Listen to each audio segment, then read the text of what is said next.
মালিশ করে শুধু নিজের ভক্তি করে জয় শিবশ্যামা মায়ের জয়। মা তো আমাকে শিবশ্যামা মা তো তেলটা আমাকে দিয়েছে, তো আরেকটা যখন কৃষ্ণকালী মা আছেন ওনার নামটাও তোমরা বলবে, জয় শিবশ্যামা মায়ের জয়, জয় কৃষ্ণকালী মায়ের জয় বলে বলে ভক্তি করে শুধু মালিশ করে পুজো দেবে। মুখ তো তোমার ব্যস্ত নেই, মুখে শুধু ব্যস্ত করবে মায়ের নাম। দেখো নামটা কি বলো তোমার? ভীম।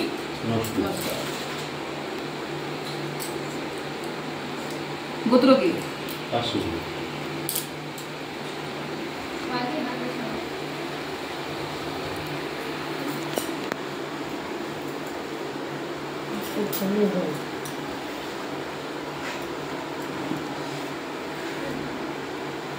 6 মাসের জন্য করে দেবো গা বন্ধন। 6 মাসের মধ্যে কেউ কোনো কিছু করতে পারবে না ক্ষতি, ঠিক আছে? কিন্তু যে বিপদগুলো বলেছি ওখান থেকে একটু সাবধানে থাকবে।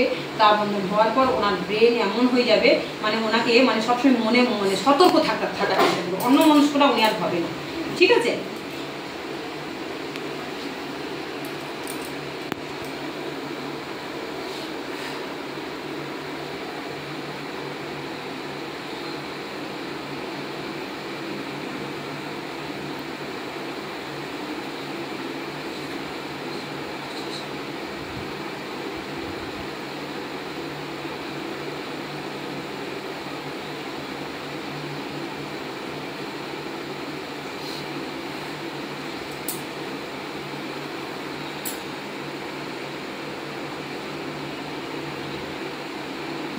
তারপর একটু কমে না, দুটো কানে এরকম করে কপালে ফুটিয়ে গেল, ঠিক আছে?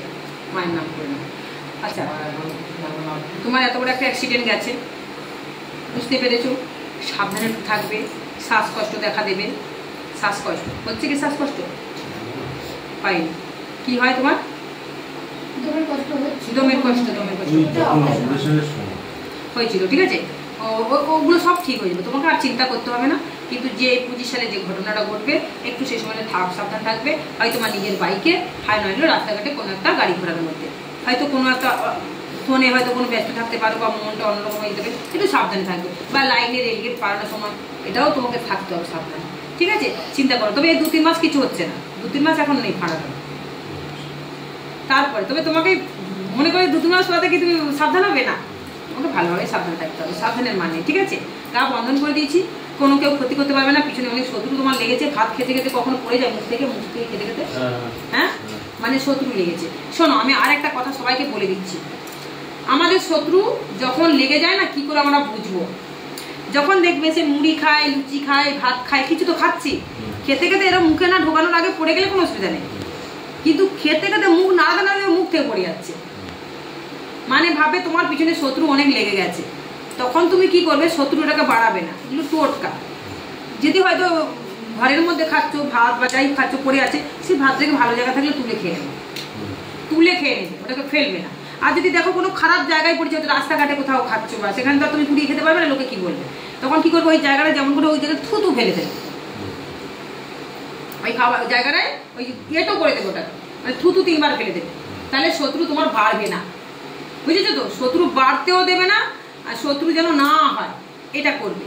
আর একটা টোটকা বলে দিচ্ছি, এগুলো দেখো টোটকা, এগুলো মেনে চলে আমাদের ক্ষতিটা হয় না। কোথাও কারো বাড়িতে গেলে এখন না অনেকে না ভালো মুড়ে ডাকবে, খাবার খাই দেবে ওষুধের সাথে, কত দেখবে পেট ফেট খারাপ করে দেয়, অনেক রকম সমস্যা জড়িয়ে দেয় আমাদেরকে, তাই না? তোমাদের কি করতে হবে?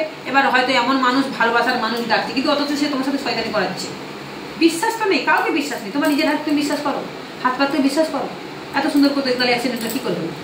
হ্যাঁ, তাহলে আমাদের নিজেদের শরীরটাকেও বিশ্বাস নেই, ঠিক আছে? ওই জন্য মাথায় রাখবে, যখনই কেউ খাবার দিছে, বউ দিক, মেয়ে দিক, ছেলে দিক, কাকি দিক, জেঠিমা দিক, পাড়াপড়শি দিক, যেই যাবে খাবার যদি দেয়, তোমার যদি অন্তরে জাগে যে না আমার মনটা কিন্তু লাগছে, তখন কি করবে? তোমাকে যখন সে খাবারটা দিচ্ছে, হয়তো টেবিলে দিচ্ছে বা কত বসে দিচ্ছে বা হয়তো তলায় একটা আসন পেতে দেয়, তো হ্যাঁ, শুধু এরকম করে কিছুটা দূরে থাকবে তুমি। তো যদি তোমার কাছে থালা বসে দেয়, তাহলে তুমি একটু সরে যাবে, থালাটাকে সরাবে, একটু সরে যাবে, দিয়ে শুধু থালাটাকে এরকম করে একটু তোমার কাছে টানবে, তোমার কাছে যে টানবে, একটু মায়ের নাম জপ করবে, তোমার কাছে টানবে। এবার তুমি তো খাওয়ার সময় তো আমরা একটু হাত ধুই তো একটুখানি চারদিকে দিয়ে দেবে, দিয়ে একটু তোমার মন থেকে ডাকবে, ওই যে টেনেছো না, যে টেনে দিয়েছো, ওটাই হয়ে গেছে কাজ।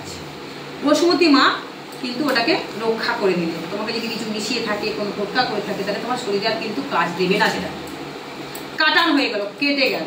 এইগুলো মেনে চলবে, তাহলে কেউ যতই যে যা করুক তোমার কাজে আর লাগবে না, কেউ কিছু দিল, জল শরবত টরবত দিল, হয়তো সেখানে কিছু মেশানো হয়েছে, 3 বার শুধু এরকম করে ফেলে দেবে। আর মায়ের মা কৃষ্ণকালী মার নাম জপটা করবে, ঠিক আছে? মা মা করি তোমরা ওইরকম ভাবে নাম জপটা করে 3 বার ফেলে দাও, ঠিক আছে? কাটানো হয়ে যাবে ওটা। বলো না যদি কেউ ক্ষতি করে তার যেন রিটার্ন যায়, না দরকার নেই। তাহলে ওর সাথে তোমার পার্থক্যটা কি রইল বাবা, তাই না? আমরা ক্ষতি চাইবো না, কিন্তু আমাদেরও না হোক, কারোরও ক্ষতিও না হোক, এটা চাইবো। দেখবে তাহলে আর কিচ্ছু হবে না। এইগুলো মেনে চলবে। এই পেটে শেকড় বাকড়, জানো সেবারে এসেছিল মা, এখানে ভোগ দেয় না, মানে খেতে পারছে না, কিছু করতে পারছে না, বসতে পারছে না, নড়তে পারছে না, ঝরতে পারছে না, মানে সারাক্ষণটা যেন পেটে যেন কিছু না কিছু ভারী করে রেখেছে। আর পেট যেহেতু কামড়াচ্ছে টানা 1 বছর ধরে, বেশ ভালো ছিল, খাওয়া দাওয়া সব করতে, আস্তে আস্তে রোগা হয়ে যাচ্ছে, শুকিয়ে যাচ্ছে, পেটে যেন যেন কিছু একটা আছে। মা বলছে তো পেটে শেকড় হয়ে গেছে, মানে যেটা দিয়েছে শেকড় হয়ে গেছে। বলছে তাহলে মা কি করে? এবার দেখো আমি তো এটা শিখিনি, আমি তো শেকড় তোলাটা শিখিনি। মা ঘরে আসলে যা পারবেন সব পারবেন করতে, মা ওদের জগৎ জননী। তাহলে মা বলছে অন্য জায়গায় গেলে তো সেটা অনেক টাকা লাগবে, 2 বার 3 বার যাও, এবার গাড়ি ভাড়া, যান ভাড়া, জার্নি, কত কিছু লাগবে, সেখানে তুলতে গেলে একটা টাকা লাগবে। আমি তুলে এসেছি অন্য জায়গা থেকে, এখন না 15-16 বছর আগের কথা, নাও আগেকার কথা। তাহলে সেখানে মা এসে ওষুধটা দিয়েছে, বলছে ঘরে যাবি, এখানে তো পায়খানা টাইখানা কিছু পাবে, ঘরে যাবি পায়খানার কালার অন্যরকম শুরু বেরোতে থাকবে, একটু নজর রাখবি, অনেক কিছু হবে।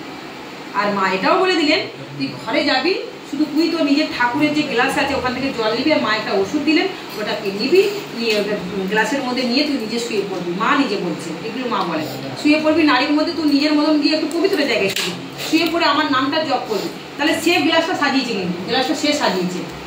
আর গ্লাসের উপরে এই যে এরকম করে একটা ছোট গ্লাসের উপরে এখানটায় মায়ের ওষুধ বলে এখানে রাখবি, কিন্তু এখানে তুই যে কোনো একটা জল নিয়ে নাড়ি থেকে পুরো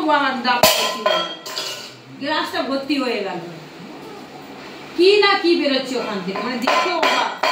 তারপর থেকে শান্তি দিয়েছে কিছু জিনিস, বলছে মা কিছু ওষুধ দেয়, মা এখানে আসলে হয়তো ঘটে জল টল কিছু দেয়, বা তুলসী পাতা বলে, তুলসী পাতাটা নিয়েছে 1 মাস খাবি, এক দিন খাবি, টোটকা বলে দেয় মা, তোর কাছ থেকে তুলসী পাতা করে করে খাবি। যে বেরিয়ে গেছে ওষুধটা, ও খেয়েছিল, তার এখন বেশ বিন্দাস, আবার আগের মতন শরীর ফিরে ফিরে এসছে, নার্ভ প্রবলেম সব হয়ে গেছিল শেকড়ের জন্য।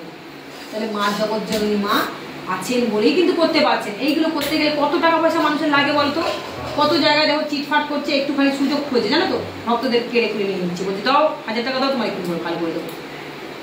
আর এখানে জাগ্রত মন্দির জীবন্ত মা ভর আসলে সব পারেন করতে, সব পারেন করতে।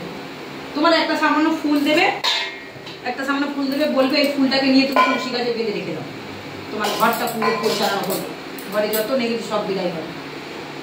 আমি কি দিলে হবে? হবে বাবা আমি দিলে?